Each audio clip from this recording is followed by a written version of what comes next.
You ask Tiger to solve. This deals with linear equations with one unknown.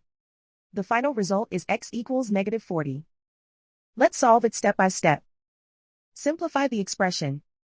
Cancel out the negatives. Swap sides. Isolate the x. Multiply both sides by 8. Group like terms. Multiply the coefficients. Simplify the fraction. Simplify the arithmetic.